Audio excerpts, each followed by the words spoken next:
My name is Father Joseph Gonsalves. I'm the Executive Secretary of Federation of Asian Bishops Conferences, Office of Human Development and Climate Change Desk.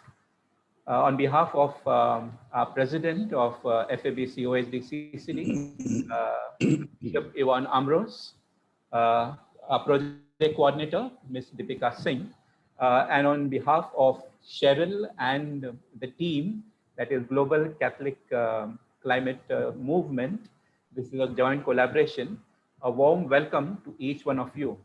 In a very, very special way, we are very happy to welcome Bishop, His Eminence, Cardinal Charles Bo. Thank you so much for taking time out. Now I request the President of FABC OSD CCD, Bishop Ivan Ambrose, to begin this webinar with a short prayer. Over to you, Bishop. In the name of the Father, and of the Son, and of the Holy Spirit. Amen. Amen. Lord, through St. Francis, you have helped our Pope to have his own name and helped us to see the whole beauty of ecology through your Laudatosi encyclical. Lord, what is human? He commended with all creation, commune with all creation, and even the flowers inviting us to praise the Lord. For Francis, every creature was a brother or a sister united by bonds of affection. Dear Lord, please show your abundant graces, shower on your abundant graces to commune with creation, just as in Francis of Assisi, to enable us to call God's creation as brothers and sisters.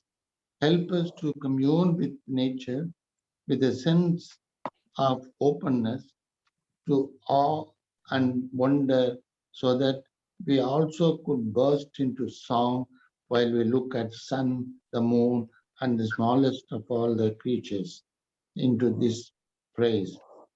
Hence, our urgent challenge is to protect our common home, the creation of God. You have daily advised us through Laudatosi. Help us now, God, through the Pope, as you have inspired, now inspire all the participants to be to keep the memory of this, as well as to participate with their whole heart. We ask after this prayer through Christ our Lord. Amen. Amen.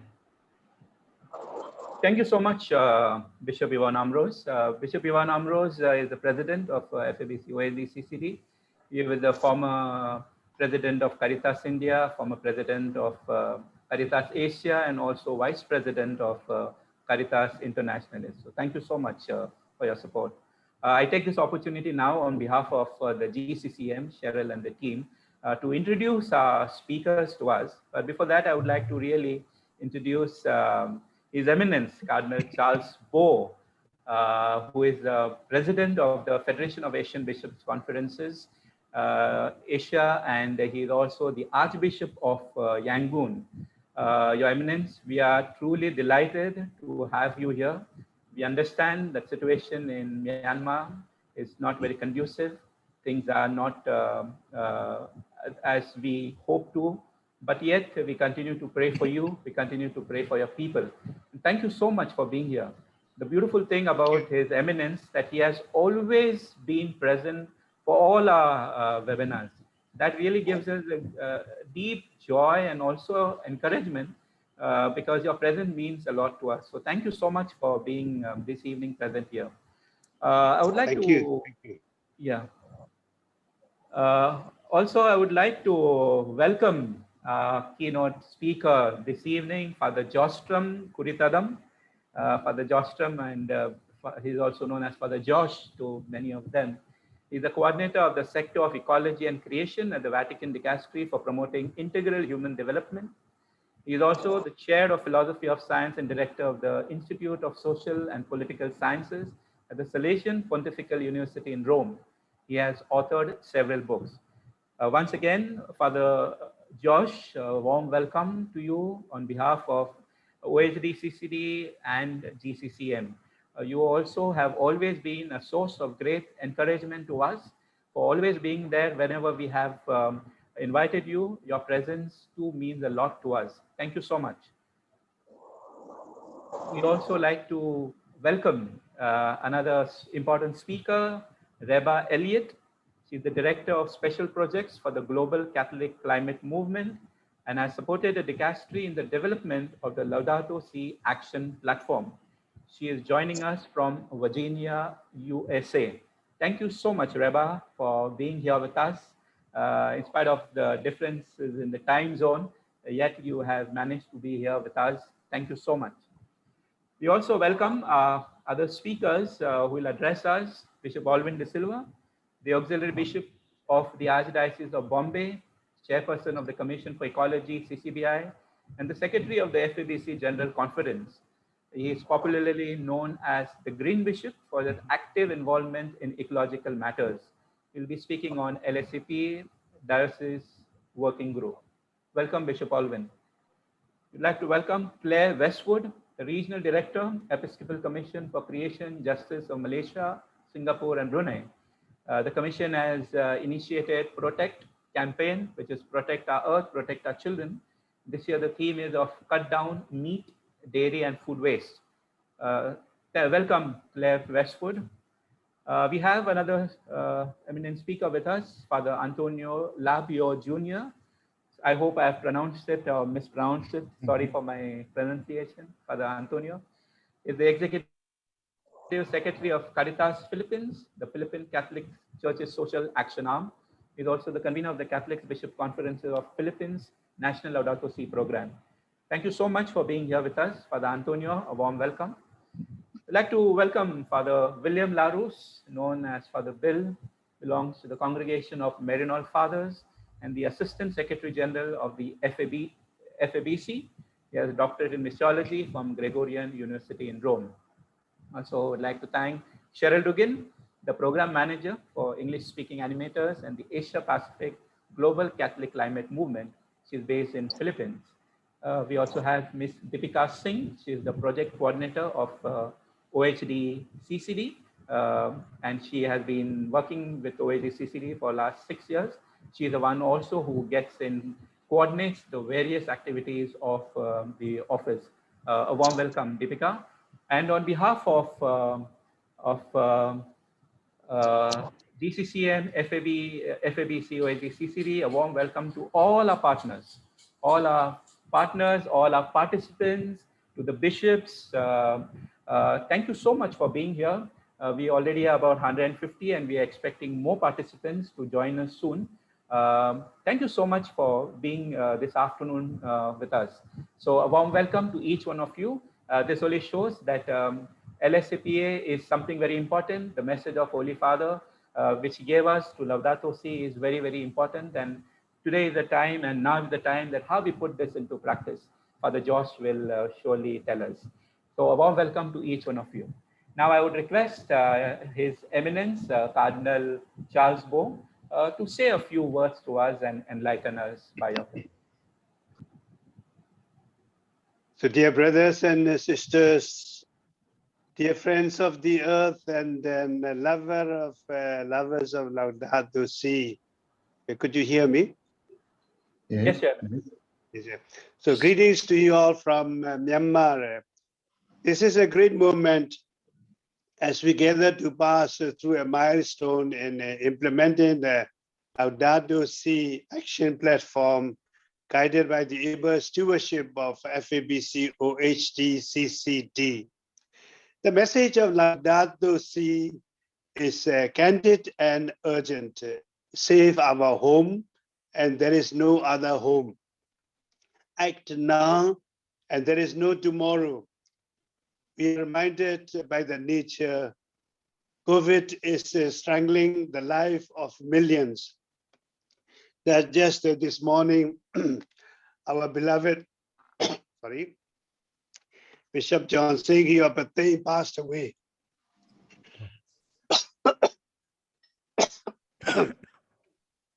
Sorry.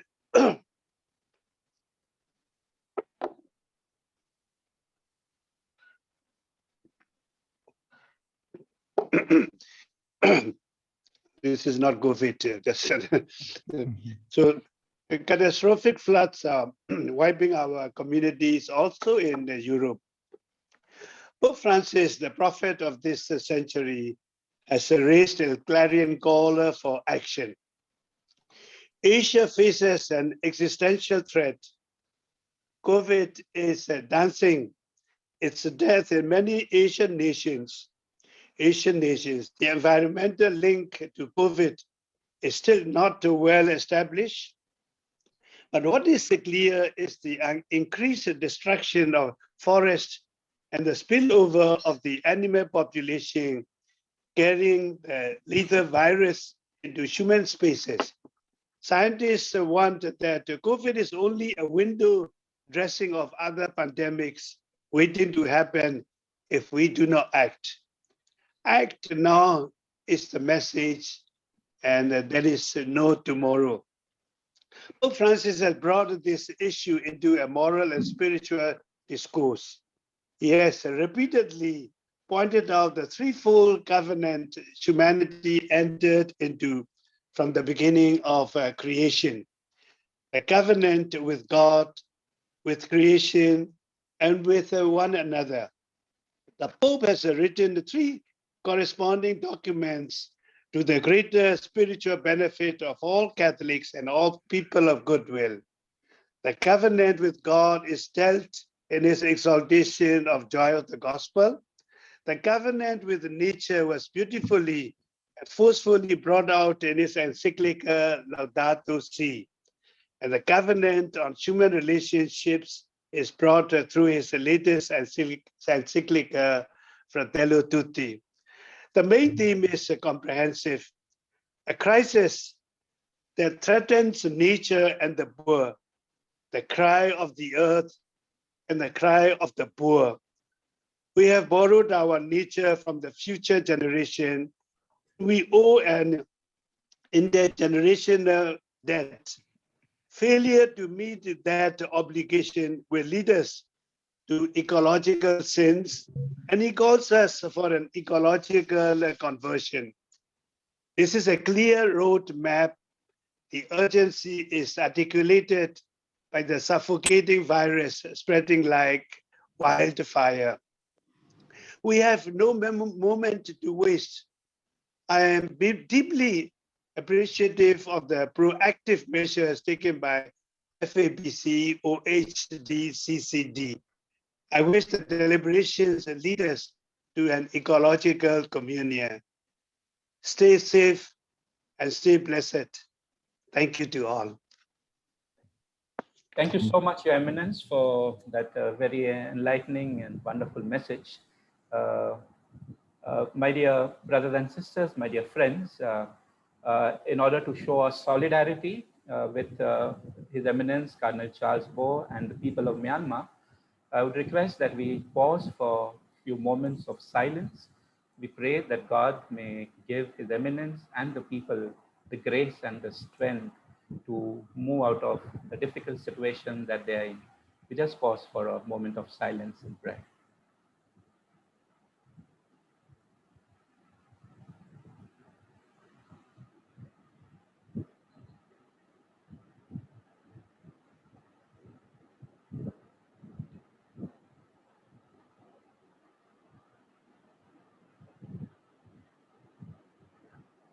Thank you so much. Thank you again, Your Eminence.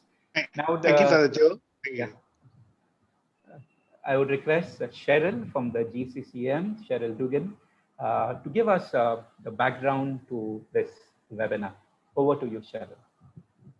Thank you very much, Father Joseph. Good afternoon, Cardinal Charles Bo, Your Excellencies, Reverend Fathers, Sisters, and Brothers.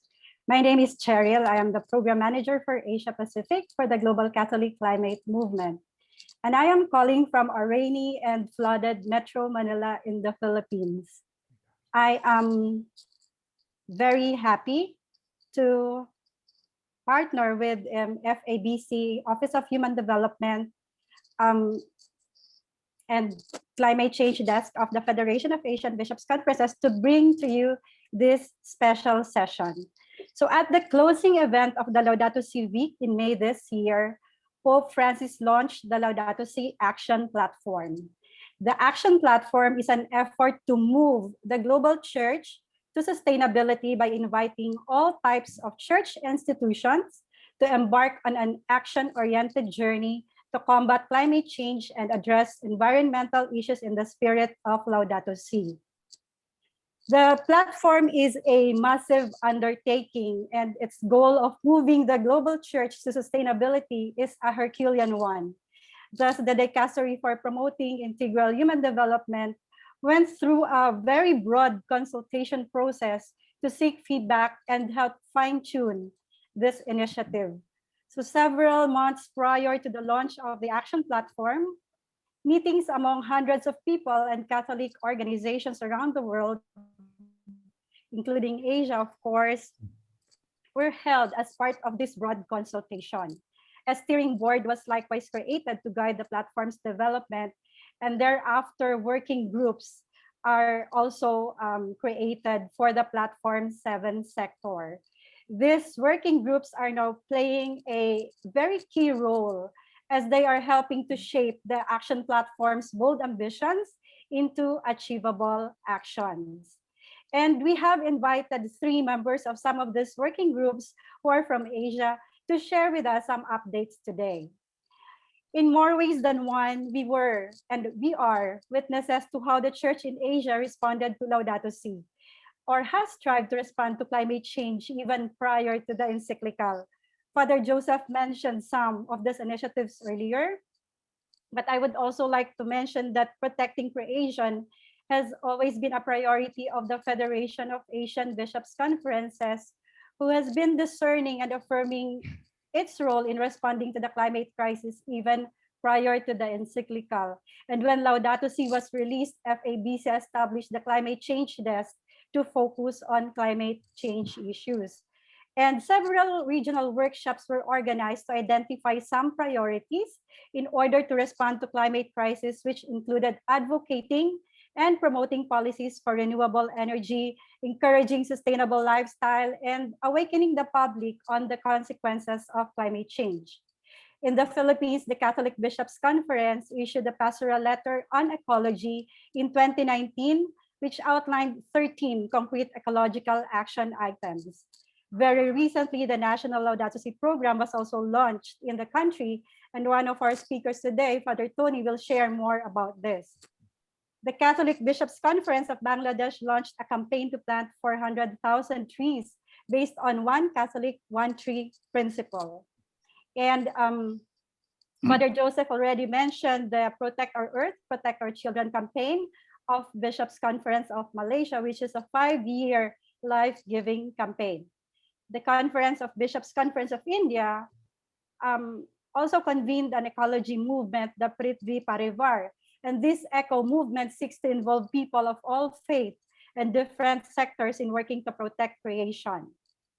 These are just few examples of how the church in Asia has responded to the to Laudato Si in the region. And this is not to mention the many other actors or actions being carried out by many individuals, by Laudato Si animators, groups, and many organizations across the region to become sustainable in line with Laudato Si. And so this year, the Vatican has provided us with Laudato Si Action Platform, which is both a tool and a roadmap for all church institutions to achieve total sustainability in the spirit of Laudato Si. And we feel it is very important that we collectively as a region learn more about the goals, the action plans, and the platform, and together discern how the Asian Church can use the platform as a tool as we transition to a sustainable future. Through this webinar, we are actually aiming to generate awareness on Laudato Si goals and the platform. We also aim to understand and reflect about the different sectors, how the different sectors in Asia can implement the goals, the Laudato Si goals, and how the goals can be implemented with the help of the platform at the local level. And if I may add another one, maybe we could also take this as a first step to more dialogues on the goals and action plan so that collaboratively, we may develop a strong support network among us in Asia so we can support each other as we all embark on this wonderful journey ahead of us. So thank you once again for being with us in this session. We are very grateful for your presence. And I would also like to mention that if you are from another continent, you are much welcome to listen to the presentation. But to just kindly note all that the context of the discussion would be around Asia region. And so I would just like to end this with quote from Pope Francis: "We can all collaborate, each with our own culture and experience, each with their own initiatives and abilities, so that our Mother Earth returns to its original beauty and creation again shines according to God's plan." Thank you, and over to you, Father Joseph. Thank you so much, Cheryl, for that very beautifully setting before us the entire program context. It was really a very good presentation of what we are looking ahead. Thank you so much. Now I would call upon Father Josh Trump, Puritadam, known as Father Josh, to speak to us about the Laudato Si goals and the overview of the Laudato Si action platform. Over to you, Father Josh. Thank you very much, Father Joseph and Cheryl, for your kind invitation, and congratulations for the beautiful organization of this webinar. And so good morning, good afternoon, good evening. I see we have guests also from New Zealand, so I hope no one is losing sleep to listen to us. And delighted to share with you about the Laudato Si Action Platform. So inspired, so humbled to see that our own FABC President, His Eminence, Cardinal Charles Bo, is with us. Thank you so much, Your Eminence. And thanks also to Archbishop Ambrose, Bishop Alvin, Deepica, Claire, and all of you for leading the Asian Church in implementing the Laudato Si Action Platform. I prepared a simple PowerPoint presentation, and please allow me to share it with you, entitled the Laudato Si Action Platform. Pope Francis, especially in the context of the pandemic, constantly invites us to prepare the future together. Don't wait for the future. It's up to us to prepare the future. As a number of you mentioned, Laudato Si Action Platform is the roadmap, is one of the important roadmaps that Pope Francis is proposing to us. And this beautiful quotation from Laudato Si, which Cheryl already mentioned, that all of us can cooperate as instruments of God for the care of creation, each according to his or her own culture, experience, involvements, and talent. So Earth is our common home. It's up to us to rebuild it together. So our presentation, which I'll be doing with Reba and also Ginevra, we are the team at the Dicastery working on the Laudato Si Action Platform. We'll begin with Pope Francis' own appeal, then 5 points we would like to share with you. First of all, the why. Why was the Laudato Si Action Platform launched? What is it? What is the Laudato Si Action Platform? The sectors and the 7 goals. And then how do we realize it? And we are proposing the synod, or rather Pope Francis is himself proposing the synodal path. So I will cover these 3 points. Then in agreement with Reva, we'll speak about the more practical aspects, the last 2 points, the pillars of the platform, especially on the Laudato Si action plans, and also the timeline, what is happening now and how do we move forward.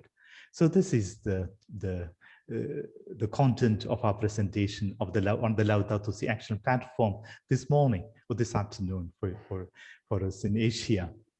So the very first question, why did Pope Francis launch the Laudato Si Action Platform? It is to respond to the cry of the earth, as His Eminence Charles Bo was mentioning, and the cry of the poor, and also the cry of our children. Laudato Si 49 speaks of the cry of the earth and the cry of the poor, and earth is crying out, and we know the poor are the ones most affected, and our children, they themselves are telling us very clearly, don't mess with our future, don't steal our future. So Laudato Si Action Platform, this is the why. It is a response to this triple cry of the earth, of the poor, and of our children. And our prayer, or rather Pope Francis' prayer and dream, along with the entire church, is to initiate a people's movement from below, that's how the Holy Spirit works, as we know, from the peripheries, from below, that can really bring about the radical change needed given the urgency of the crisis of our common hope. And we really hope to create the critical mass needed for societal transformation.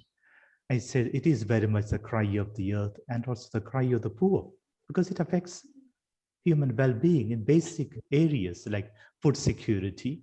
When there are droughts, farmers cannot cultivate. It affects human health.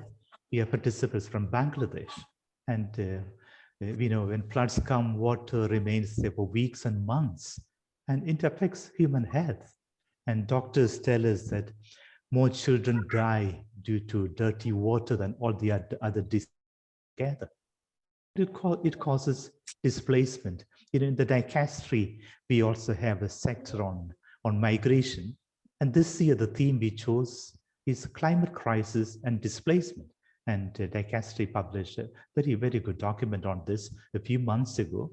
And some of the findings of this study is that today, the climate crisis and ecological factors are causing 3 to 10 times more displacement than all the other factors put together, like conflicts or war and other factors.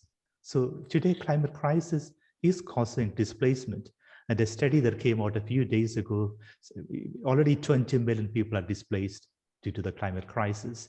And if we are to reach 3 degrees centigrade, which is what we should be reaching by the end of the century, if you don't really change course, 1.5 billion people would be displaced by 2050. So it is very much affecting our food security, our health, and also our shelter. It is causing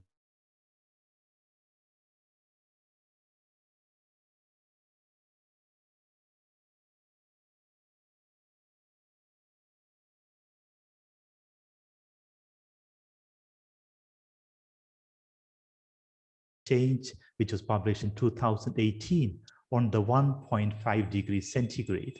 And this study already in 2018 told us that we have something like 12 years.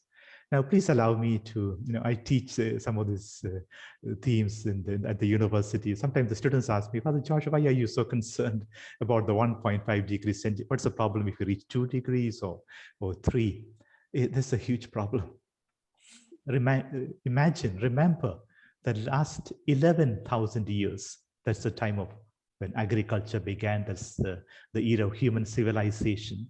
During all these 11,000 years, Earth's average temperature did not vary by more than 1 degree centigrade.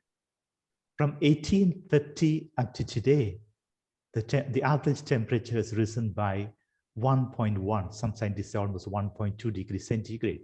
And we are seeing the impacts around the world. These days, what's happening in China? Scientists are they told us that in one day, and the rain that should have fallen during an entire year fell in just in one day. And that's what's happening. And we know what happened in Canada, what happened in the US West Coast, what happened in Timor-Leste, and what happened in Mumbai and Indonesia, Japan, all over. Time is running out. And we just have less than a decade to remain, because at 1.2 degrees centigrade, we are seeing these impacts. If you are to go beyond 1.5 degrees centigrade, it's going to be catastrophic. We just won't be able to manage. So time, that's the great urgency. And I would really like to stress on this.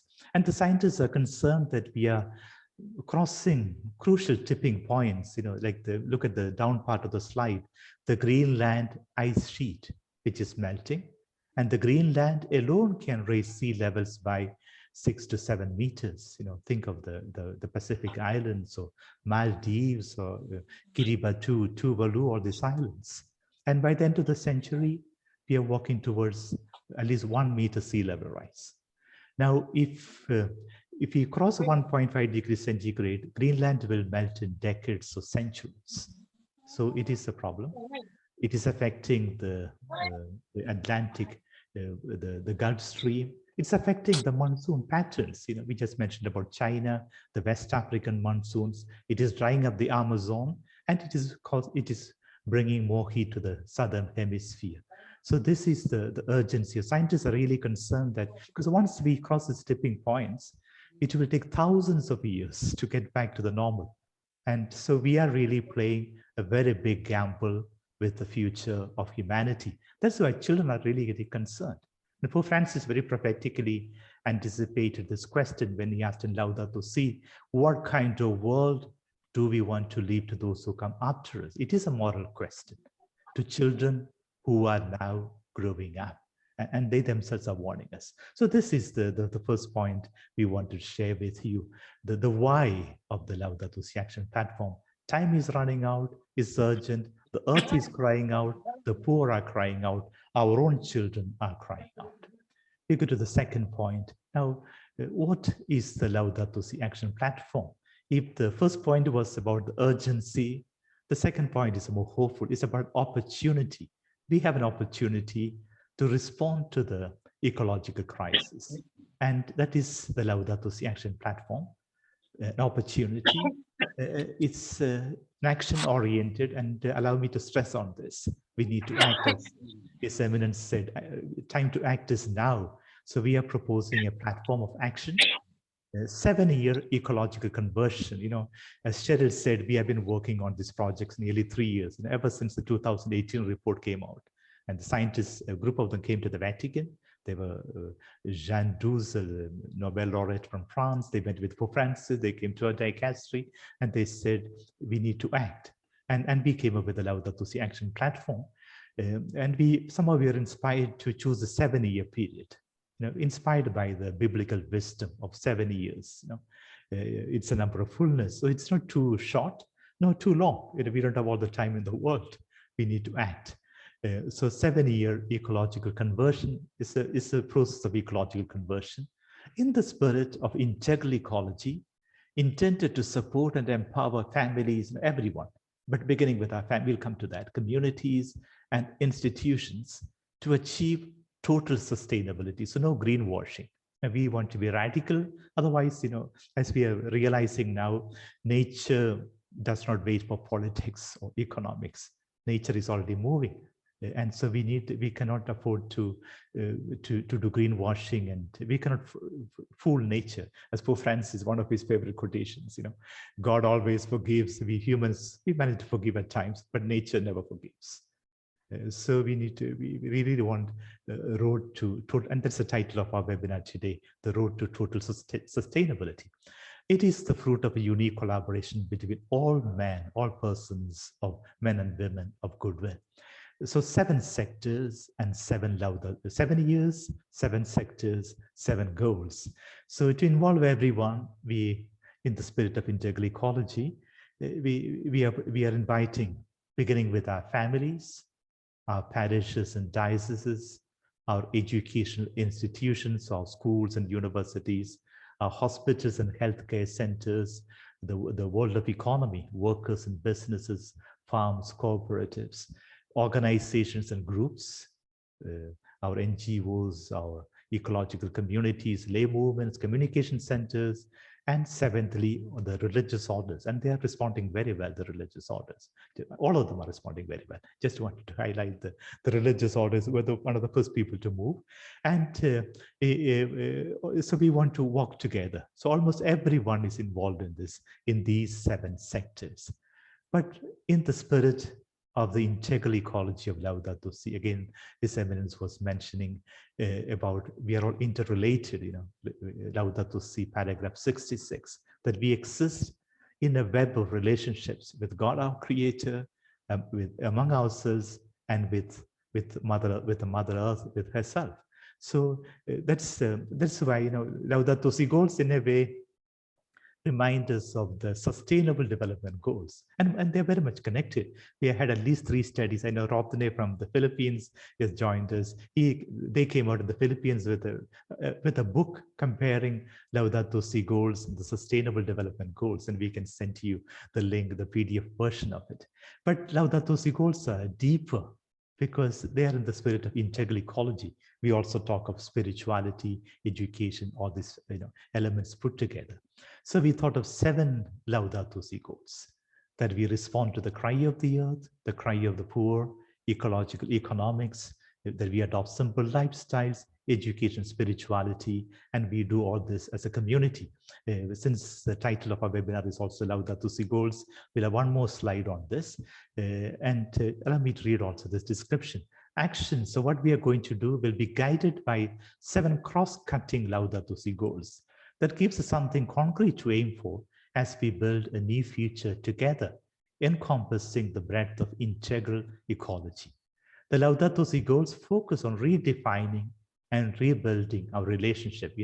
Laudato Si has this metaphysics of interrelatedness, relational metaphysics with each other and our common home, taking a holistic approach and calling for a spiritual and cultural revolution to realize integral ecology. The 7 Laudato Si goals, that we respond to the cry of the earth. So very, very practical.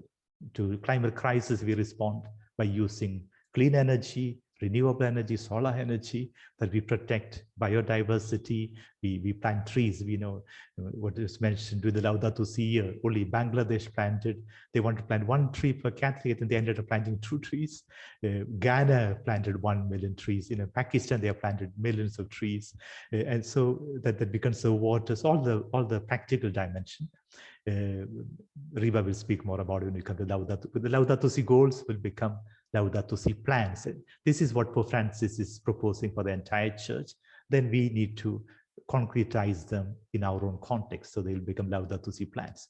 Same way, respond to the cry of the poor, that we keep the poor at the center. Could be the migrants, could be the indigenous communities, could be women trafficked, could be children on our streets, children involved in child labor, wherever. And if we don't do that, that won't be Laudato Si. We need to keep the poor at the center, that we rethink our economic system paradigm, the way we invest our money, the way we do our shopping, but also at the micro level, we change our own lifestyles. And Pope Francis really insists a lot on this, that unless it starts with each one, we cannot change the world. Then the 2 pillars of ecological spirituality and education, the beautiful prayer of Archbishop Ambrose at the beginning. Like St. Francis, we pray with creation, and I think we have lost the theology of creation. We need to rediscover that. And education, in a parish, that we rethink our catechesis. In the school, we rethink our curricula. So, a lot of scope is there. And the 7th Laudato Si goal embraces all the other 6, that we do all this as a community, which again is what Laudato Si is about. So the 7 sectors and the 7 Laudatos. With that, so that is what Laudato Si is. I go to my 3rd and last point. How do we realize the Laudato Si action platform? Very simple. We need to, Pope Francis has already indicated the synodal path, that we realize it together. The Laudato Si action platform takes a ground-up approach. That's why we are so happy that the FABC and the churches in Asia, and then we need to really get down to our own parishes, our schools, our communities, our families, and work ground up, bottom up, gratefully drawing on the wisdom of a diverse community to create a common. What unites us is the Laudato Si action platform, the 7 goals, which we need to incarnate in our own context. It is a synodal process, and organizations, individuals from around the world have shaped, as Cheryl already mentioned. We have the steering board, the dicastery hosting it, being like a family that welcomes everyone, but also with Caritas International. GCCM has worked with us right from the beginning. We call them our operating arm. We have SIDSE, the network of Catholic NGOs. We have the Conference of Religious Superiors in Rome, men and women's. They collaborate with us. We have the bishops' conferences. We have the ecclesial networks, REPAM in Amazon, REMAM in Central America, REBAC in Africa, RAWON in Asia, which is a very important partner, and very, very, very fruitful, very protective, very collaborative. Then we have the youth networks. We have Living Laudato Si in the Philippines. We have the Jesuit, Eco-Jesuit. We have Don Bosco Green Alliance, the youth network of the Salesians of Don Bosco. We have the Franciscan International, the youth network of the Franciscans, and Sinus, a Catholic youth network for environmental sustainability in Africa, so the youth groups. So that is all these partners together on the steering board. Then for each of the 7 sectors, we have formed working groups. So the parishes and the families are led by the Focolare, main leader with tens of other co-leaders.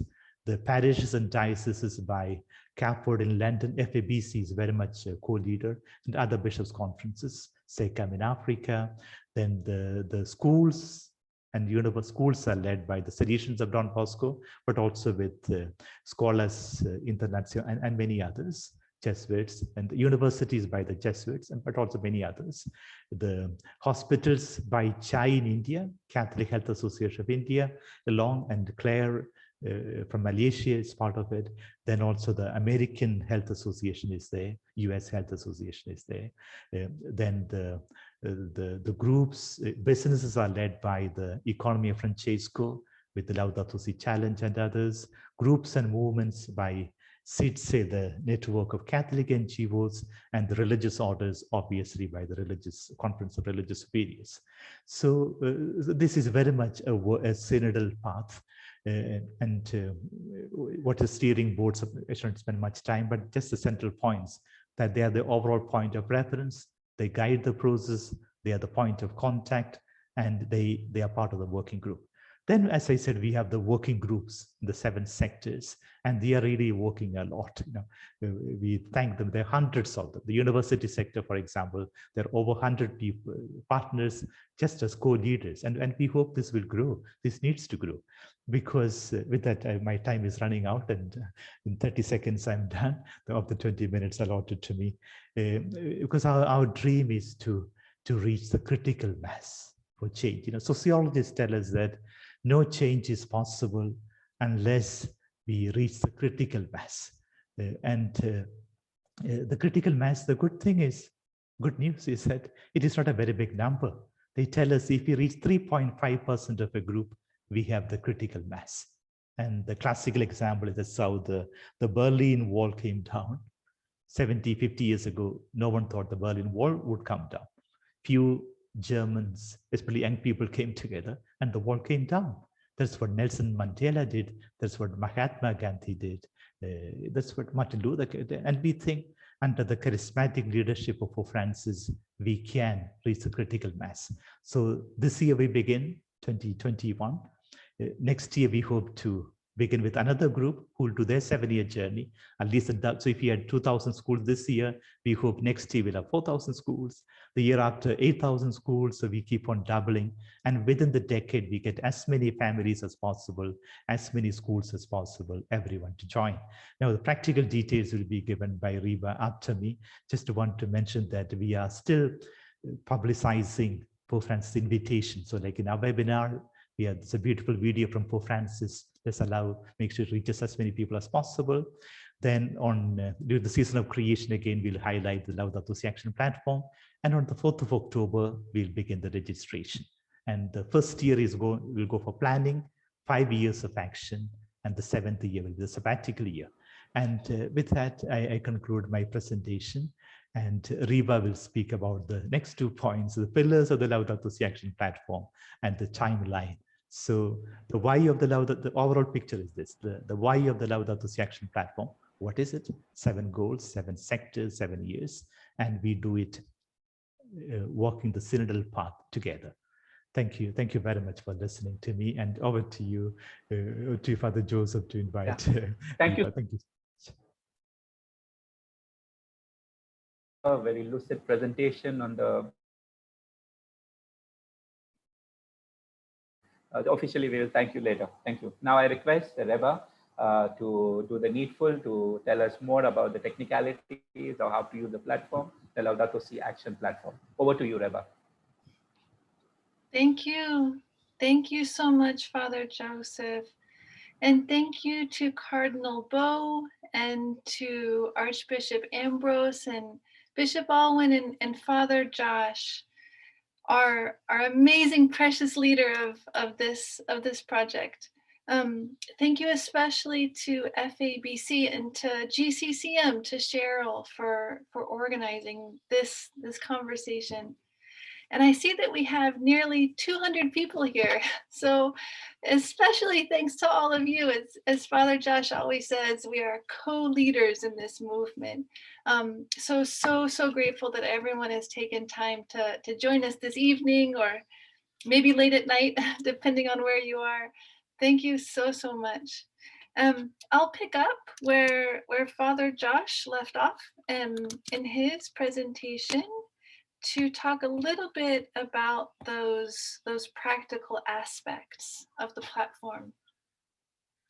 As Father Josh said, we really hope that this program will be useful to everyone. And knowing that across Asia, there are so many different realities. There's so many different contexts and communities. What we've tried to do is to create something that we hope is clear, but that's also flexible, so that you're absolutely welcome to implement it however it's best for you. It's the spirit, the hope is that that it will support you where you are, wherever you happen to be. So there are 3 pillars of the platform, 3 of main elements. The Laudatosi Action Platform will help to build community. It will offer resources, and it will offer Laudatosi action plans. All of these will be available on the Laudatosi Action Platform website, which is laudatosiactionplatform.org. It is also available in Tagalog.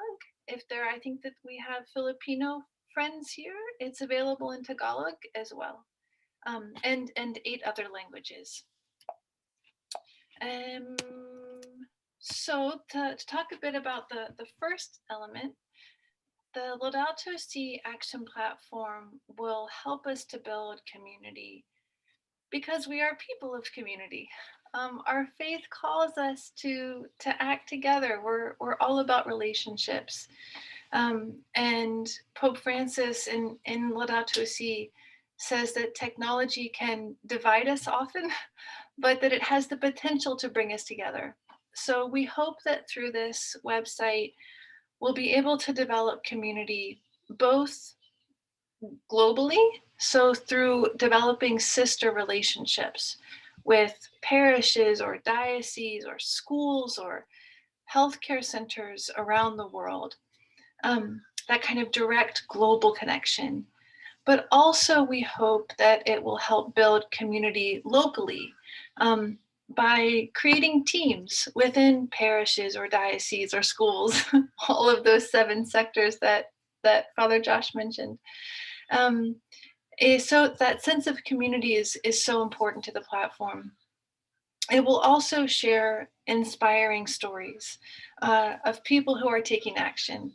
So we really love the potential for all 200 of us here today to start achieving new things, to start praying differently, and to deepen our spirits, and to think differently about education, to reduce our carbon footprint, to care for each other by caring for our common home.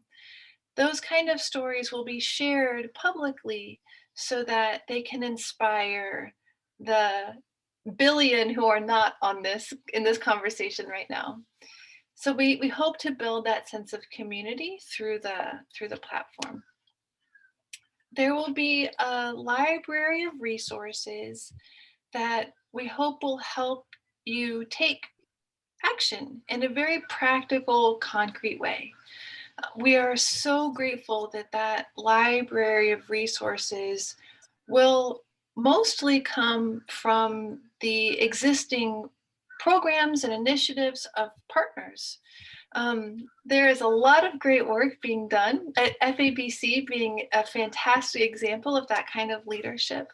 I know in the Philippines, there's the national partnership of Caritas Internationalis, and Caritas Pakistan have done so much.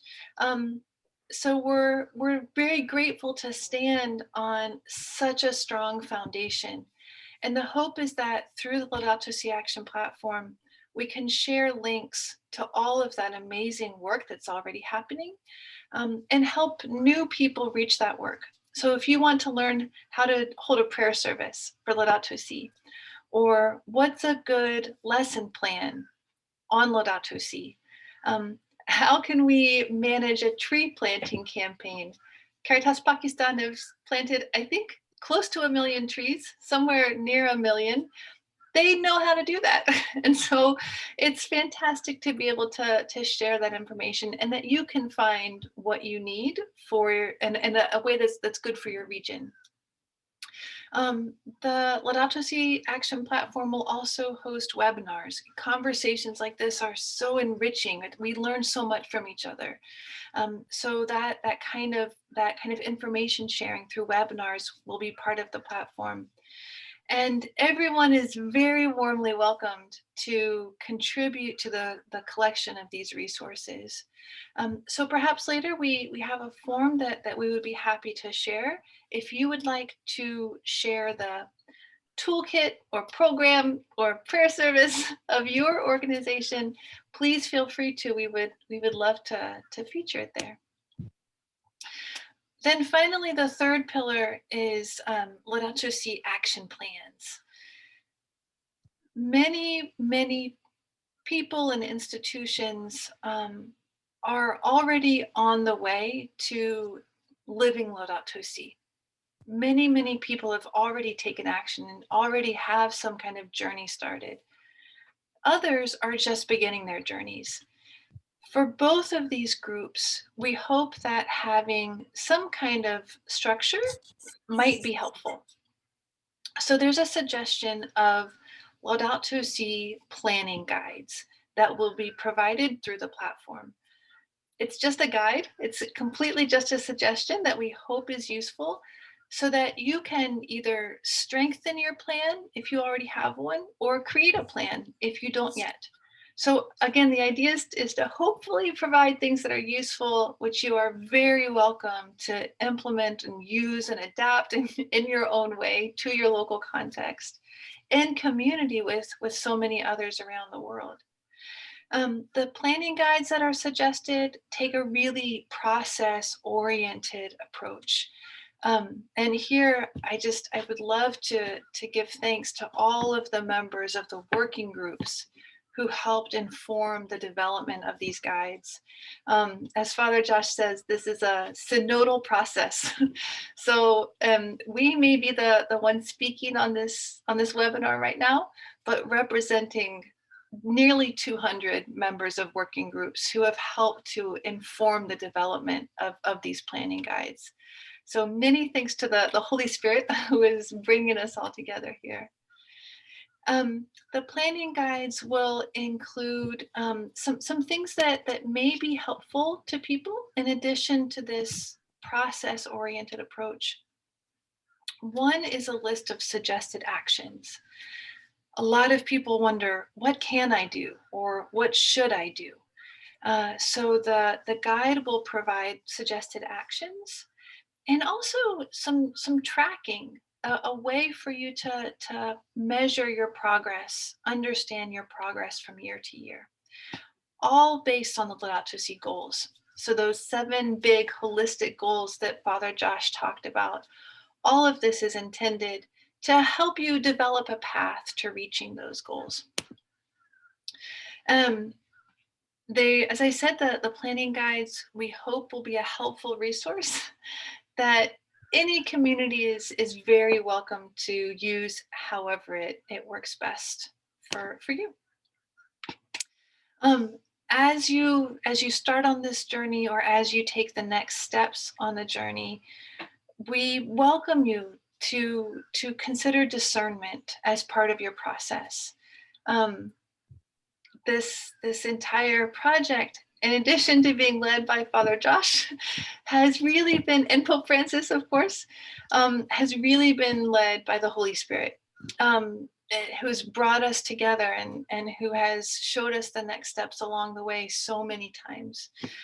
So you are warmly welcomed to discern your commitment and your own steps before creating a Laudatosi plan or before deepening the plan you already have.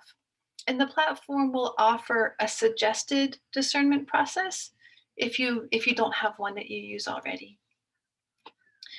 The Laudatosi planning guides will include 3 suggested phases. This is based on the methodology that a lot of us are familiar with, see, judge, act. So it's suggested that as part of our Laudatosi plans, that we reflect, act, and evaluate and celebrate. And celebration actually is integrated into the entire process. All along, we should be really, rejoicing in our unity and in how far we're coming together.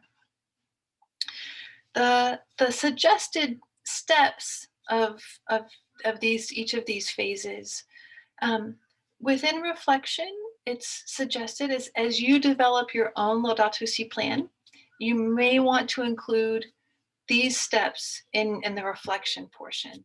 The planning guides are sort of a guide, a map, a template, something that you might want to use as you create your own Laudatosi plan.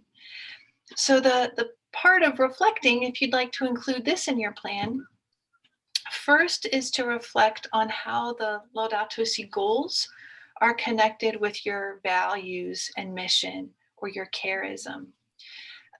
This reflection actually will be shared publicly via the platform. So you would be invited to create a document or even a short video on your phone, if that's what's easiest for you, to reflect on how the goals are connected with what you're called to do as a community. And that reflection would be shared publicly with others to inspire them. Again, for the billion who are not here, this can help to create that momentum, that as Father Josh was saying, that tipping point, the community that we're building together. As part of your reflection, you're also invited to develop or strengthen your processes. How do you make decisions about what actions to take? What kind of budgetary considerations might be included? How will you ensure that your actions are spiritually grounded? Whom should you consult? Who should be included? How will you keep momentum going throughout the year? Those kind of processes might well already exist in your organization. Maybe you're an expert in this already and you're one of the many people who have been on this journey for a long time. But maybe it's helpful to think a little bit again. Is there anything we'd like to revisit? Is the Holy Spirit calling us to something new? Or maybe you're just starting on this journey. Maybe you don't yet have a process for how to make decisions or how to make sure the work is spiritually grounded. These suggested processes are something that, again, you're welcome to use however it's helpful. The next phase is to act.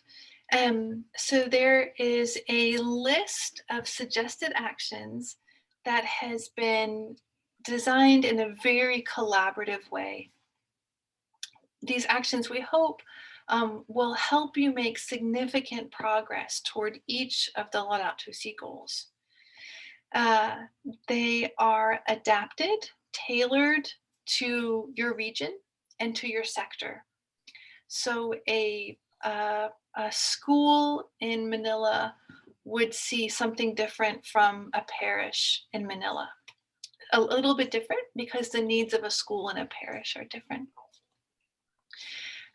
Both of those communities would see something different from a community in rural India.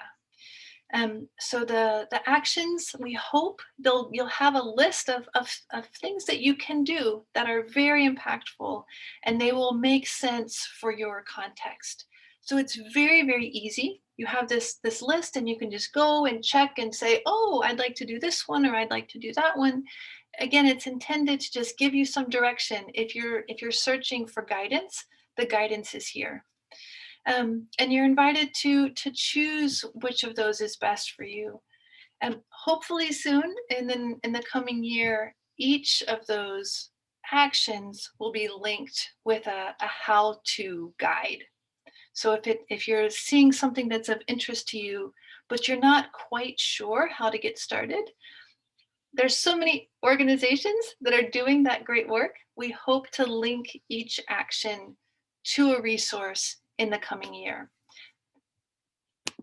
And the final phase that is suggested is to evaluate and celebrate. So each year, the platform will ask you to share information about which actions you've taken in the last year. The platform's technology will then turn that into a really clear progress tracker that's personalized just for you. So if you're wondering, how much did I reduce my greenhouse gas emissions last year? The platform will tell you. Or if you're wondering, how has my spiritual life developed over the past few years? The platform will help you to know that information as well. So the hope is that this platform will help you see the progress that you're making along the journey. It's sometimes easy to get a little lost in the day-to-day. We are all have so many things happening, and crises arise all the time, and so it can be helpful to have this kind of reminder or kind of signpost to help us see we really are making a difference. We really are making progress individually and together. There will be a recognition ceremony each year to help celebrate the progress we're making together. And the celebration is really woven throughout. So all throughout, as you're reflecting, as you're acting, as you're evaluating your progress, the invitation is, again, just to take this project with joy, and to know that we all stand in it together. What's happening right now is that you are warmly welcomed to pledge your commitment to create a Laudatosi action plan. There's a form on the website, which again is laudatosiactionplatform.org. It is also available in Tagalog, as I mentioned, and in 8 additional languages. So if you would like to go to that website, you will see an invitation to pledge your commitment to create your Laudatosi action plan. The planning guides will be available on the 4th of October, the Feast of St. Francis. So you are very welcome to stay in touch until that time to maybe begin that discernment process together. 4th of October, of course, is the end of the season of creation. So during the season of creation, you're welcome to discuss this with your communities. Maybe to watch that beautiful video from Pope Francis, welcoming us all to this journey. From now until October 4, it's really a time of discernment and reflection and commitment. And then starting October 4, the planning guides and registration process will be available. So here's a little bit more about the timeline. Just as a reminder, this all began as part of the Laudato Si special anniversary year, announced by Pope Francis. The platform itself, of course, was officially launched by him on the 25th of May. In October of this year, the enrollment process will begin, And then we'll continue to add new features and tools and things that we hope will be helpful in the coming years. So I will stop there, and I am going to put the link to the platform in English and in Tagalog. The link is a little different in each language, so I will put it there in the chat so that you have it convenient if you'd like. And thank you again to FABC and to GCCM for organizing this wonderful conversation. Thank you so much, Reba, for that very animated and a very spirit-filled presentation. From your body language itself, it was so clear that you are so positive, so enthusiastic to teach us, to help us to understand the platform, the 3 pillars, the see, reflect, act steps. Thank you so much. We move further. Now I would request Bishop Alvin to take over. We shall have a sharing and presentations by the working groups. I request now Bishop Alvin to moderate the session. Over to you, Bishop Alvin. Thank you, Father Joe.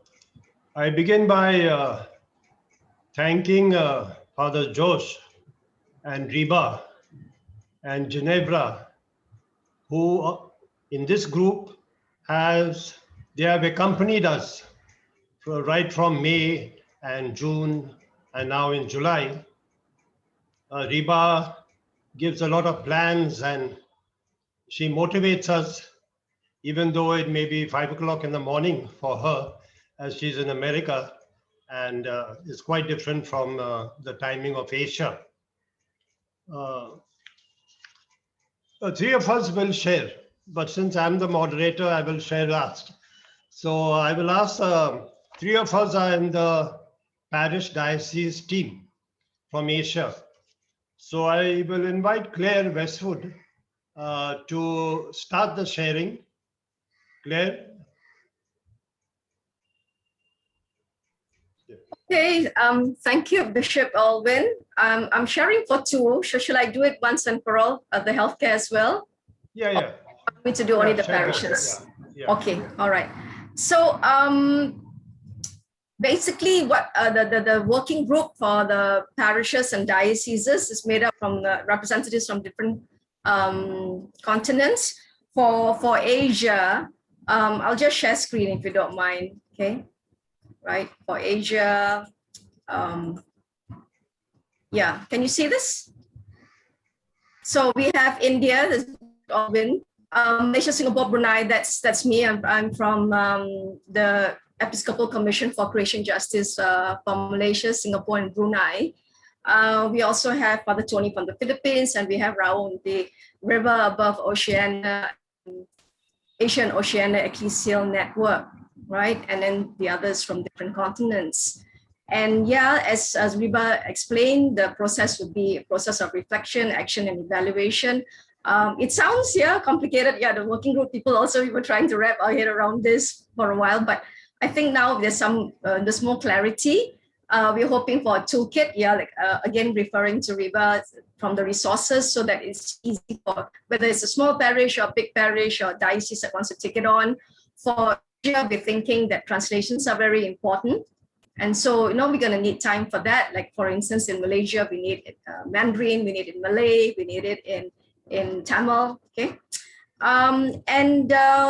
For the Creation Justice Commission, we've been working on Laudatosi, for a long time now. And we hope that it'll be integrated with what we have. For instance, this is our vision mission, okay? People living in oneness with all creation, to advance creation justice and resilience. And we have 2 objectives, right? And we have a number of strategies about leadership, awareness building. I won't go deep into this. I have only about 5-7 minutes, okay? The ecological movement. But we believe that these really integrate with the goals. I'm just trying to show you a real life example of how an existing commission, right, is going to really take on the Laudatosi action platform. And this is going to be sort of the same model in different parts of the world, okay? Father Joseph mentioned the Protect the Earth, Protect Our Children campaign, all right? And this is what it is. It's a 5-year campaign with a new theme each year. The first year was electricity, and this year is on meat, dairy, and food waste. Then next year will be plastics. There'll be paper and cut down paper and wood, and then there'll be on transport. And we also have come up with our own model for the ecological church. Okay, and we've come up with protocols, a flow chart for how to basically make our parishes and our dioceses ecological, to set up ministries. We find that very important. We really encourage people who want to actually take on the Laudatosi action platform to set up a ministry in your parish. It will help a lot. And we actually came up with our protocols. Okay. Now, I'm not going to go through this. I'm just saying that this is what we have. And these steps or these measures have been integrated into what Viva shared just now, the action plans under the 7 Laudatosi goals. So if you have something already in, that you've come up with, it can be integrated. And we don't see any conflict at all. We actually see that this expands the plans that are in the Laudatosi action platform. And it also expands our plans, our perspective, our scope and range. All right.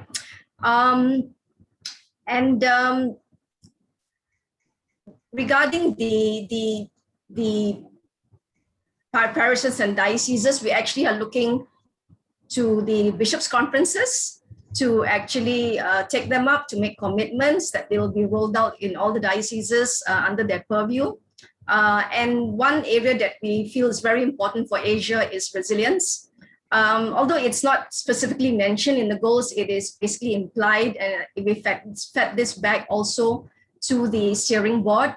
And yeah, cry of the earth, cry of the poor, and all the other goals. It's important that Asia builds resilience to the climate crisis and the ecological crisis, and that this is particularly important in everything that we do.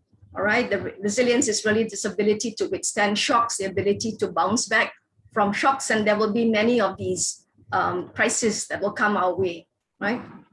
So that's for the parishes and dioceses. And if anyone here thinks there's any network that you have in your country, please let us know. Please write to us, and we'll be very happy to partner with you and to share resources. Okay. Since I'm already having the floor, I'll just speak a little bit about the healthcare working group. I also belong to the healthcare. This is for healthcare facilities and hospitals. We have now 14 representatives in the working group. From Asia, Africa, US, and Europe. For Asia, we have CHAI, that's the Catholic Health Association of India, the Chameleon Pastoral Healthcare Center for Asia, Catholic Doctors Association of Malaysia, INAM of the Philippines, and of course, we have the Episcopal Commission here, okay, of Malaysia, Singapore, Brunei. All right, we are looking for more. So if you belong to a Catholic network, please let us know, okay? For instance, the USA, it's a pretty national leadership organization in North America, representing about 600 hospitals. Okay. For CHAI India, they have over 3,500 member institutions. They're the biggest non-governmental healthcare network. All right. We're still working, and we believe the healthcare sector is very specific. It's a little unique. And also we don't want anything to add more to the work that they're doing now, especially in fighting with COVID. So whatever we do needs to be something that can be integrated with what they're doing, expand on it, and help the hospital to be more resilient, as more sustainable, more ecological. All right. For Southeast Asia, awareness varies from country to country, and we need to involve more Catholic networks. But many hospitals are also part of secular networks that are working on environment or ecological issues. And so we're hoping to rope them in as well, like Healthcare Without Harm, all right? And, green and healthy hospitals and so on, okay? And we are looking at a working group that will be representative of all the regions, sub-regions, or at least subcontinents, and the members reaching out to their own country networks. We have a core team made up of, Father Matthew, Indu from the US, and myself, all right? And we'll be providing actions per LSAP goal. Because the healthcare sector is unique, and it's quite a technical sector in the sense of all, it's medical. We believe that we'll need to have some technical support. And we might form a working group on that, or a small core team on that. And we are trying to reach out to Catholic healthcare networks in the area. One minute, Claire. You have 1 minute. Yeah, finishing, last one, Father Bishop. So the last thing is that we believe education came up as a very important factor. So we think it's the same for all the sectors. For the healthcare sector, we would like to actually really conscientize healthcare workers to start to learn about how to speak about climate and health. It's a new area for them. So we're going to be focusing on that. And please write to me. I'll put my email in the chat box, and reach out to your bishops' conferences if you'd like us to give you any talks or updates. Thank you very much. Yeah. Thank you. Thank you, Claire. I think you're a bundle of energy, being in two platforms, both in the parish and diocese, and also health. So thank you for your sharing. I invite now Father Antonio Labio to share his thoughts. Thank you, Bishop Alvin, Your Eminence, and Excellencies, Reverend Fathers and Sisters, partners, and good afternoon or good day. Also, thank you for EPBC, GCCM for inviting us to share our experience in the Philippines. I request Cyril to help me project the slides.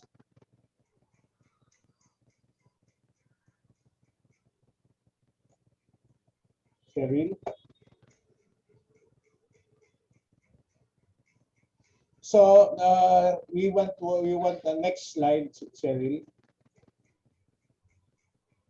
We want to share what happened in the Philippines, in these few months. So last October, the Episcopal Conference of the Philippines General Secretariat convened a meeting of all the executive secretaries of different commissions, and then we organized intercommission team headed by our commission on social action, justice and peace. We call it Caritas Philippines, to draw up a plan for Laudatosi. And last March, to be exact, March 3, this plan was launched in the whole country, led by the CBCP president, Archbishop Valles, and we got the message from His Eminence Cardinal Tagle, and of course our national director, Bishop Colin Bagaforo. So this was announced to the whole country. Next. And then next slide, Cheryl. So these are important backgrounds. The Episcopal Conference in the Philippines made already several statements since 1988, what is happening to our beautiful country. In 1991, there was a second plenary council of the Philippines. We talked about also the situation of our environment. In 2003, there was also a statement made by the CBCP on celebrating Creation Day and Creation Time. In 2015, a statement on stewards, not owners. And the latest one was 2019, an urgent call for ecological conversion, hope in the face of climate emergency. All these statements brought us to this conclusion of coming up with a national plan for Laudatosi. Next slide. So these are the commissions involved in the crafting of the plan. Of course, social action, justice and peace, youth, ecumenical affairs, basic ecclesial communities, Bible apostolate, clergy, indigenous peoples, interreligious dialogue, laity. So 9 commissions. And of course, we have GCCM Filipinas, our partner in coming up with the plan. So if you see that there are different sectors there. Next slide. And this is the plan. There are 6 components in the national plan. We have the education and formation, and also the developing organization. This is very important because we are organizing ecological desks programs in every diocese in the country. We have 85 dioceses in the Philippines. And then we have the liturgy and worship. Every year, it is part of the liturgical calendar that the season of creation, September 1 up to the second Sunday of October, because in the Philippines, second Sunday of October is Indigenous Peoples Sunday. So we want to end the season of creation to that celebration of second Sunday. Of course, strengthening our partnership. We have a lot of partners in the Philippines, and we started to come together in order to collaborate our efforts in different areas.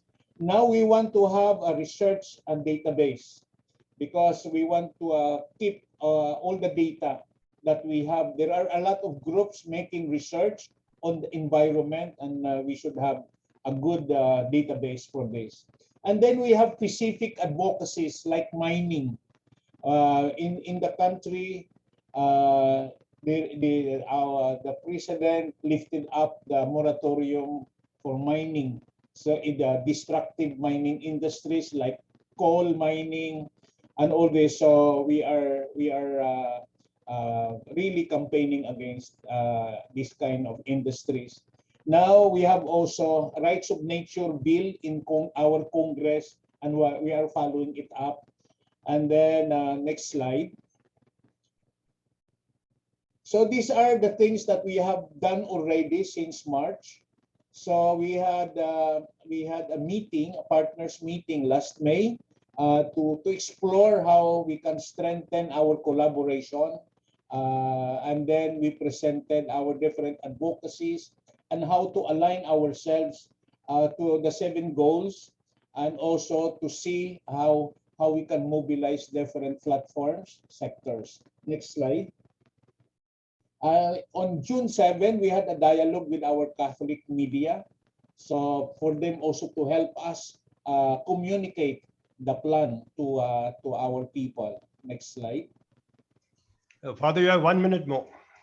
And then we have the National Divestment Learning Event and Dialogue, June 29.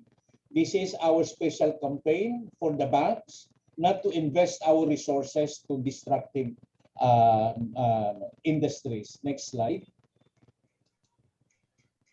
And then these are the way we have already started the consultation in regional level, 3 regions of the Philippines. So we are organizing now, actual organizing eco-desks in 85 dioceses of the Philippines. Next slide. So we have also identified areas of engagement and collaboration for our partners. So it's easier for them to partner with us. Next.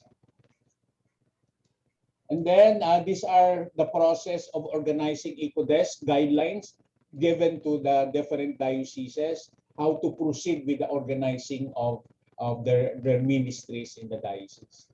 And last slide. So this is what we want. No, this is our campaign, caring for our common home, the only home that we have. So thank you very much for this opportunity.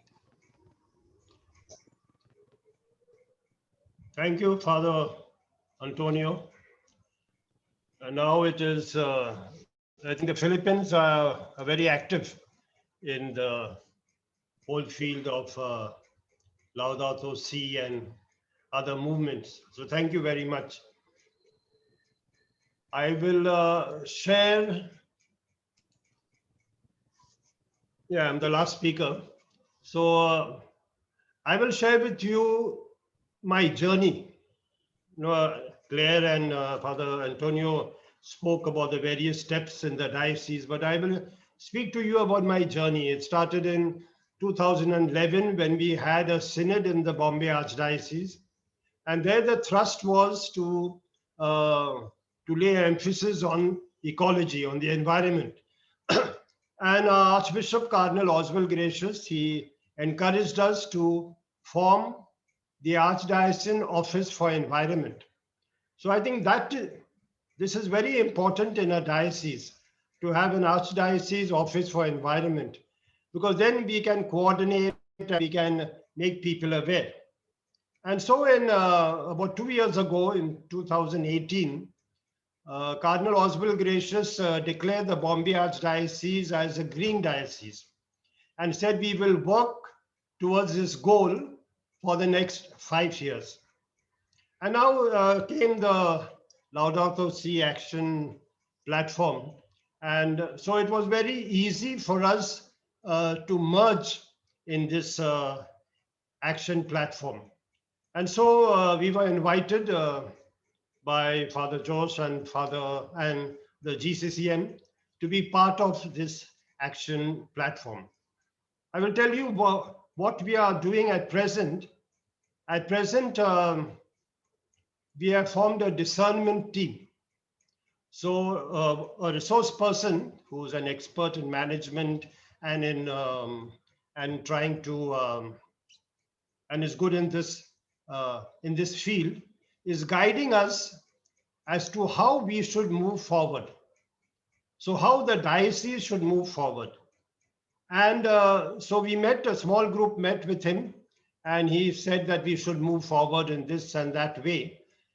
So in the next, on the 7th of August and 14th of August, we are having a discernment with all the commissions, or with all important people, important stakeholders in the diocese. So we'll be reflecting for 6 hours on what process we should go through, what should be our aim, what should be our objectives, what should be our vision. Hopefully by the 4th of October or maybe 1st of September, we will have a clear vision, our objectives, our aims, and our methodology, our strategy. So we are at this stage where we are discerning what we should do in the coming year, and maybe in the following year, what the Archdiocese of Bombay can do. I just want to mention before I end that Cheryl mentioned that from the Commission for Ecology, CCBI, there's the whole India, we have started a Prithvi Parivar. That's an Indian word, which means a family for the environment.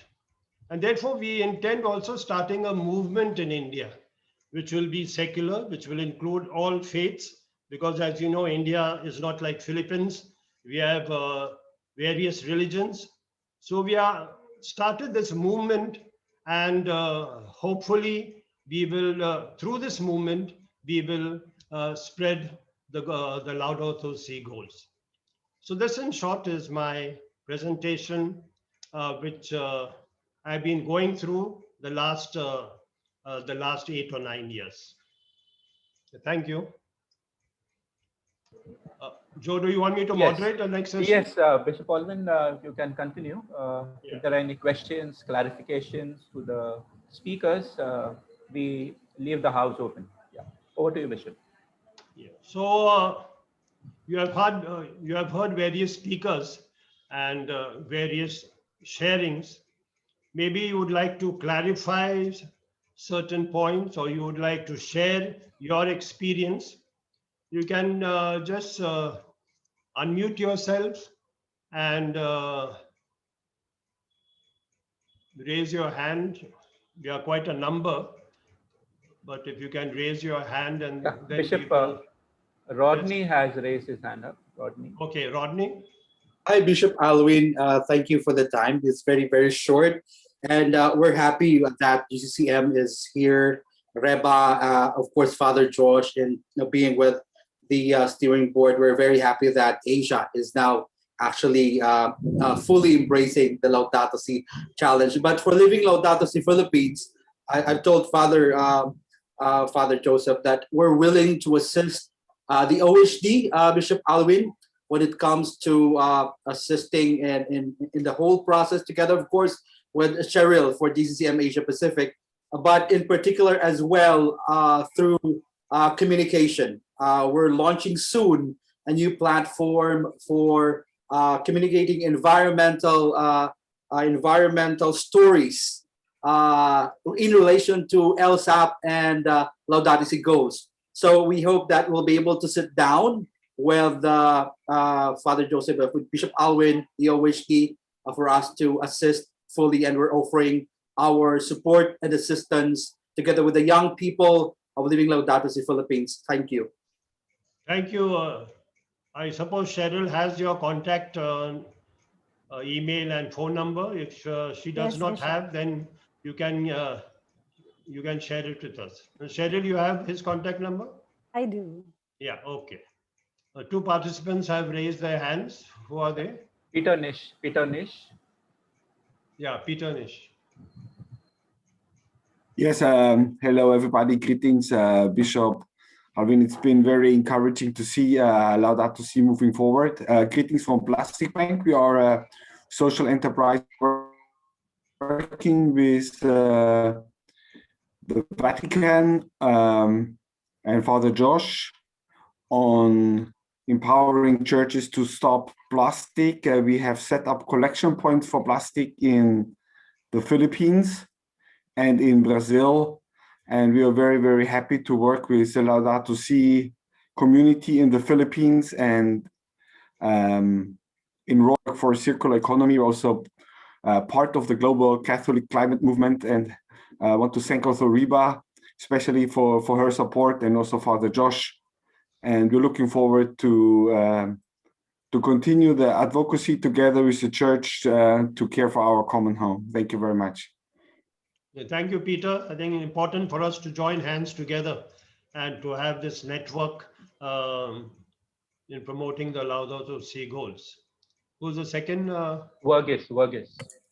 Good evening, Bishop. This is Varghese Joseph, editor of Indian Catholic Matters, Bangalore. I like the idea of Bombay Archdiocese going green. We'd be more than happy to know if there can be some work that can make all archdioceses of India go green, your Bishop. I'd love to hear your thoughts on that.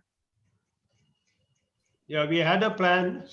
We had a plan to make all the dioceses green, but the pandemic came in between, and so we couldn't move to various regions in India. But that was a plan to start these Office for Environment in each diocese after having regional workshops or consultations. But hopefully, if the pandemic goes away, then we may start again. Amjad. Yeah, Amjad Gulzar. Amjad Gulzar. Yes, can you hear me? Yes, we can hear you. Perfect. So thank you, Father. Thank you, Bishop, for inviting us also for this important consultation. As I have heard in one briefing which was made by Reba, and she mentioned Caritas Pakistan's name for the contribution for the tree plantation, in order to, we could say that the complement towards the environment protection. I would say we did this intervention in our country with the motivation to promote the better good practices for the better environment. And for that, we saw that number of stakeholders, Catholic Church, leadership, schools, academic institutions, government institutions, private institutions, communities, almost different stakeholders from all over the Pakistan, they were part of this important campaign, and we got huge appreciation, and that motivated us further. And now we are in another campaign with the title 1 Million More. This is all being done under the supervision and guidance of the Pakistan Catholic Bishops Conference, we would say, and Caritas Pakistan together with the diocesan office. We are doing it. We have published one booklet for different case studies and different experiences of different volunteers, institutions who were part of this important campaign. So I wish if you people need it, you can send your emails, and we will send it through electronic copy to all of you, just to see the experiences, how Caritas Pakistan managed to go for this important component for completing a target of 1 million tree plantation campaign. Thank you. Thank you for your sharing, Amjad. Yeah, who's the next person, Joe? Father Litton does, Father Litton, followed by Suzerian. Good evening, everyone. Thank you, Bishop Alwin and also Sherry, inviting us. And according to our plan, we already arranged some meetings and also canceled some meetings because of the pandemic. But I think that we are on track. And just this rainy season, we completed for plantation of trees. On behalf of the church, we planted 400,000. And through Caritas Bangladesh, we planted another 300,000 for the non-Christian areas. Altogether, Bangladesh Church, we have the 700,000 trees plantation.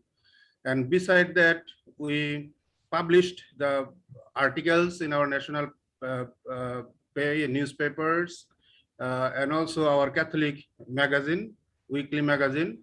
And we are planning to have some meetings with other organizations. And today, I'm very grateful and thank you, because I have some clarification about the Laudatosi action platform. So I think that in future, we will follow you, the FEBC, and also Sherry, GCCM, and we are enlightened by this webinar. Thank you so much. Yeah, most welcome, Father Litton, to join this Laudato action platform. Be in touch with us, and surely we will network with you. Who's the other one? And Joe? Suzerian had put up a hand. If Francis, Suzerian Francis, or then it would be Luke, Father Luke. Yeah, Father Luke. Father Luke is the head now of the Archdiocesan Office for Environment in Mumbai. Yeah, And, Father Luke. Well, and I have to fill into very big shoes, because Bishop Alwin is the one who initiated the office and Joe was the previous head of the office. So it's large shoes that I have to fill in. Okay, just the point I want to make, and it's nice to have this platform, because it makes us feel good and makes us feel strengthened. And I want to just make a point, which is maybe an exhortation or urging all our participants. It takes off from something which you, Bishop Alwin, had said once about offering a small token of acknowledgement and appreciation, to a family or to children or something. I think we need to celebrate our successes, even if they're very small, because it is such a large, vast enterprise we're engaging on, and there can be a tendency to feel oppressed, to feel, pressed down by it. And amongst us also, when we talk, we say, okay, but what is the use, if the problem is so large. So my point is, even when we have small successes or small actions that do some good, we must find ways to acknowledge it and to celebrate it. And I think that will add to the energy. So it's just a general urging or recommendation. Thank you. Thank you, Father Luke. That is also one of the actions, but I don't think we'll do it, to giving certificates to all the people who have participated. And so that is one way of appreciation of the things that we have done. Who else? Joe? Yeah, I don't know whether Amjad has put up his hand again, or he has forgotten to lower his. I think he spoke earlier. No, it's the previous one. You can lower it down. I'll do it myself. Okay. Yeah, anyone else who would like to share or would like to ask any clarifications? Yeah, may I raise a comment? Yes, Maria. Yeah, sorry, I can raise my hand through my laptop. But first of all, thank you so much, because this today webinar is really helpful to really implement the Laudatosi. So I like the terms for synodal process to develop the platform and partnership and working group. So I really want to learn how the Philippines develop this, and then also the process, and also for the resource sharing, for the planning guide for create own Laudatosi action platform is very important for Indonesia, since we are coming from many dioceses and also problems. So this really helpful to create our own LSAP through our own dioceses. So really helpful and really grateful. I will learn more from you all. Thank you, Father. Thank you, Bishop. Yeah, thank you, Maria. Anyone else? Any questions?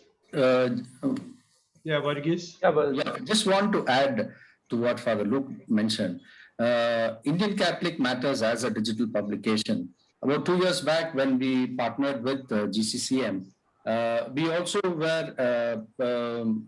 listed ourselves and took a pledge that we would reduce our carbon footprint.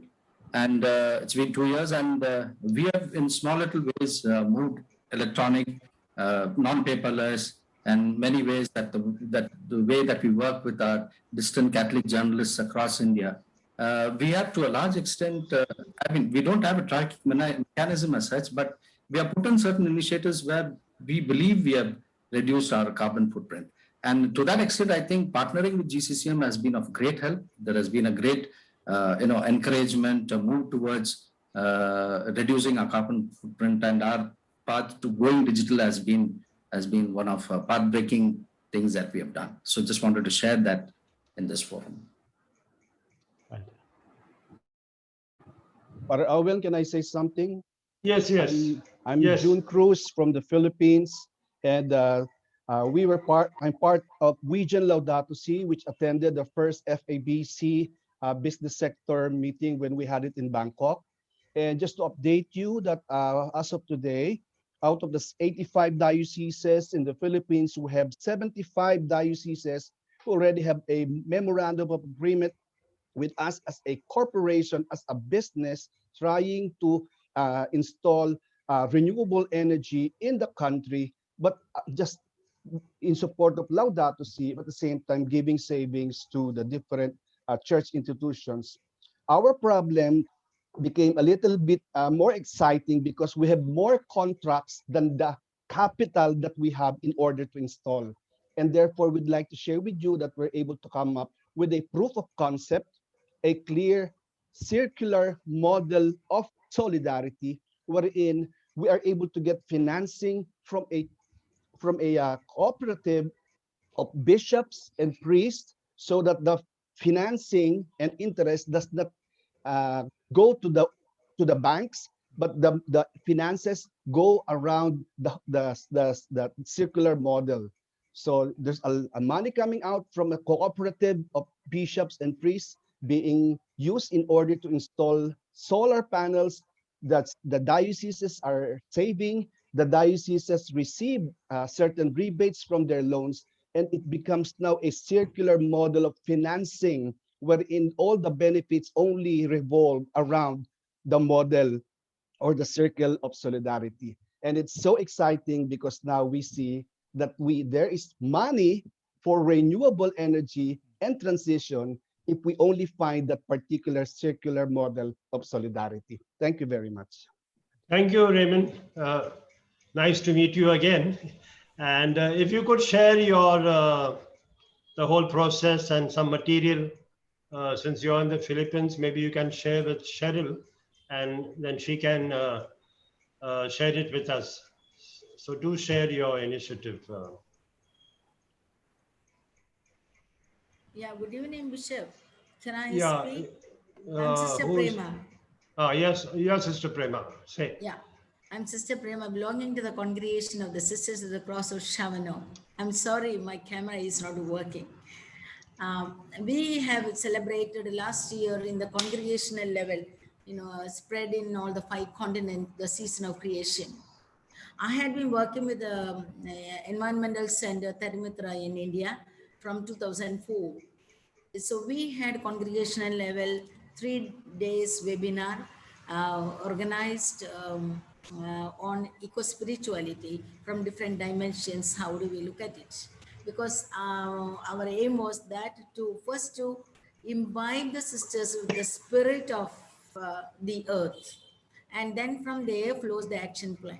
So every province in our congregation, they have taken the action plan for the year. Some of them have taken for planting trees, some have taken rainwater harvesting, and some have to reduce the carbon footprint, several actions such as again putting up the solar panels. And then some provinces also took that once a week or once a month, they put up all the lights and fans for an hour. So several actions were taken in the congregational level and in the province level. And I'm happy to attend this. I'm grateful to Cheryl for inviting me to this, and I had been looking forward for this action plan webinar. Thank you so much, and I hope that we will be able to contribute much more to save the earth and to reduce the cry of the poor and the earth. Thank you so much. Thank you, Sister Prema, for your sharing. Cheryl, where are you? Are there?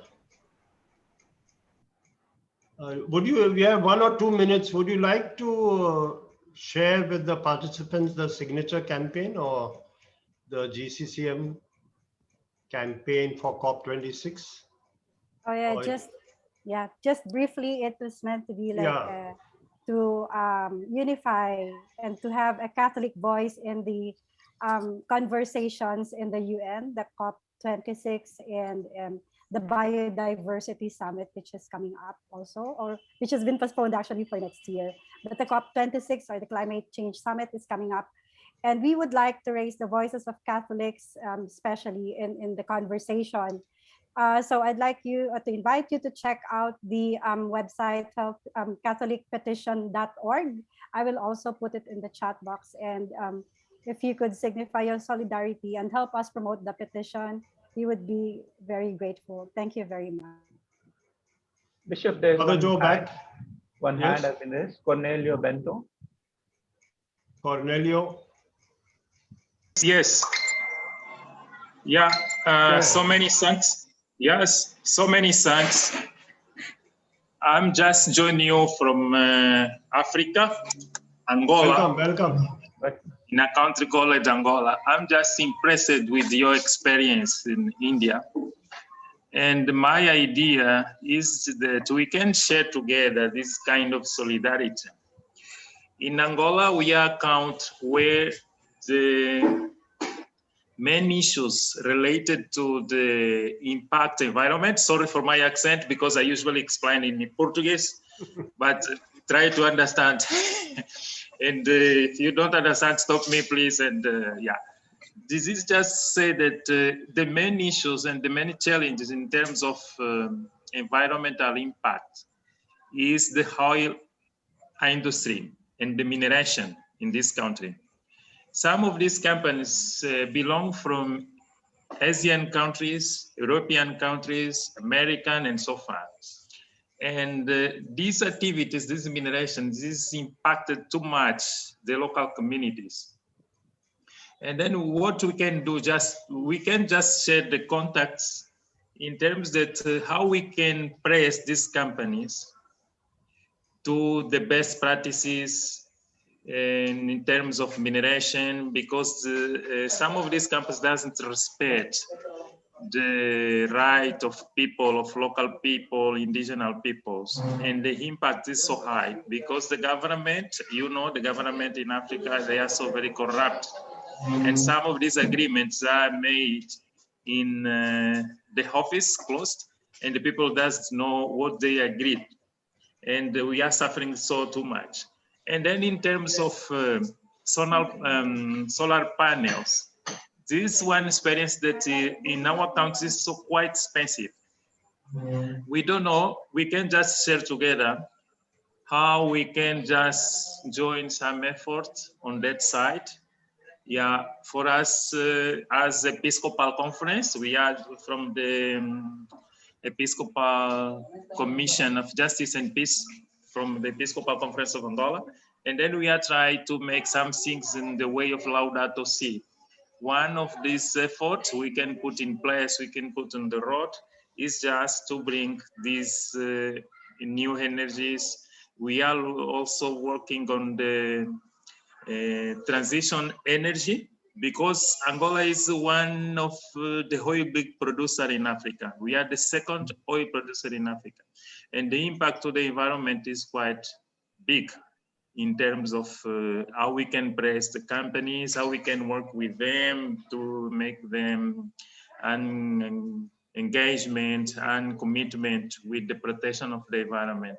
And then we have so a huge challenge. We believe that if we don't share experience with the countries like Asian, like India, like all the people that have explained, yes, we can do nothing.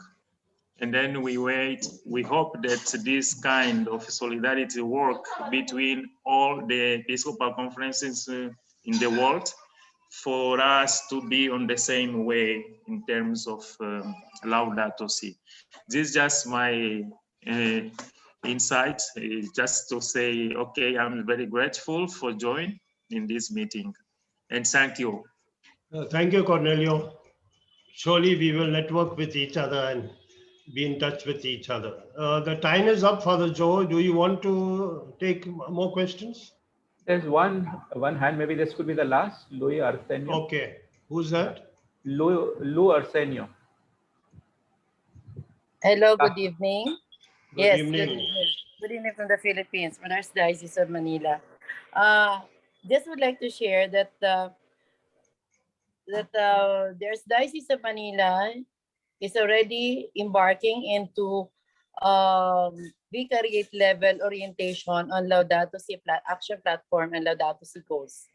We are already going into vicariates already, and we're glad to share that we are already starting our planning and reflection with the different parishes in the Archdiocese of Manila. So, and of course, as we have been in the ministry for quite some time, and we've been also celebrating season of creation and have regular programs with our minister in ecology. All these things are being integrated, and we're trying to realign our programs based on the Laudato Si action platform and the Laudato Si goals. So thank you. Yeah, I think Lou, you are the pioneer of the GCCM, no? in Philippines. Yes, Bishop. Yeah. How are you? Fine, fine. You. Yeah, actually, we're having our another session tonight after this. Thank you very much. Okay. So, Father Joe? Yeah, thank you so much, Bishop Alvin, for moderating the session and also for presenting the working group plan for diocese. Also thank Claire Westwood and Father Antonio. Now I would call upon Father Bill, Father William Larus, to share with us the final concluding remarks. Father Bill, over to you. Okay, thank you very much, Father Joseph. Many times when there's a program, people are always waiting for the concluding remarks, knowing that, well, now it's about to get over.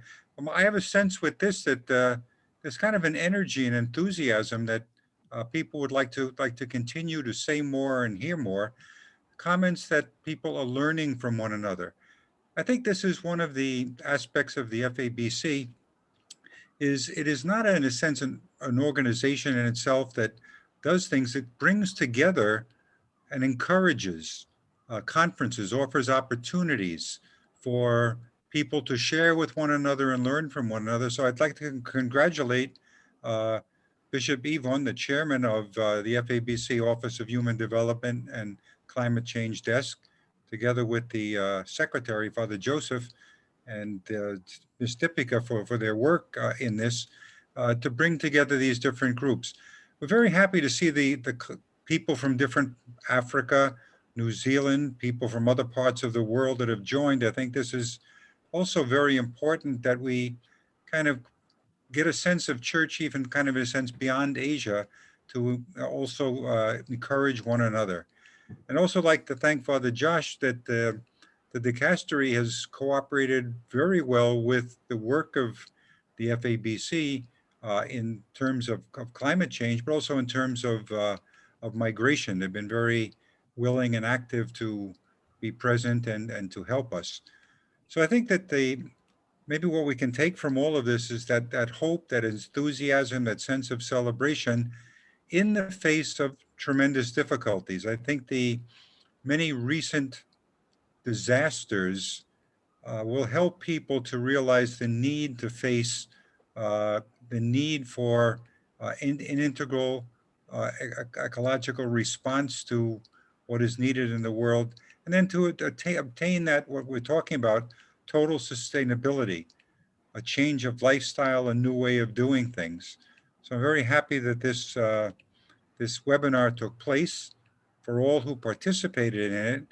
And I think that we can look forward to perhaps more of this in terms of continuing action plans. We can reflect, we can evaluate, but it's very important that many people mentioned that we must act, and we must act now. We don't have time to wait. So I'd just like to thank everyone for participating, and hopefully then we can together come up with new ways in the future to improve upon what has already begun, to recognize all the work that has been done already, and hope that even more then will be able to be done. So thank you all very much. Thank you, Father Bill, for those kind words, words of inspiration and encouragement to all of us. We now move towards the end of the thing, but before we leave, I would request that we have a group photograph. So please do not go away. I would suggest now Ms. Deepika Singh to propose the vote of thanks. Deepika, over to you.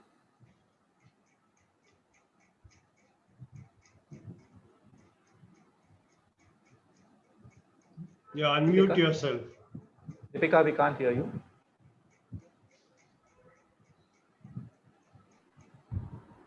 Sorry. Yeah, go on. Yeah. So my computer says only 3 minutes I have to rush. And I think most of Thanksgiving is done already by Father Joe. But I think as a program coordinator, it's my duty to really, first and foremost, I think the entire program, the backbone of the program was Father Josh Kurikura, the coordinator of the sector of ecology and creation at the Vatican Dicastery, promoting integral human development, and also RIBA, because we are grateful to both of you.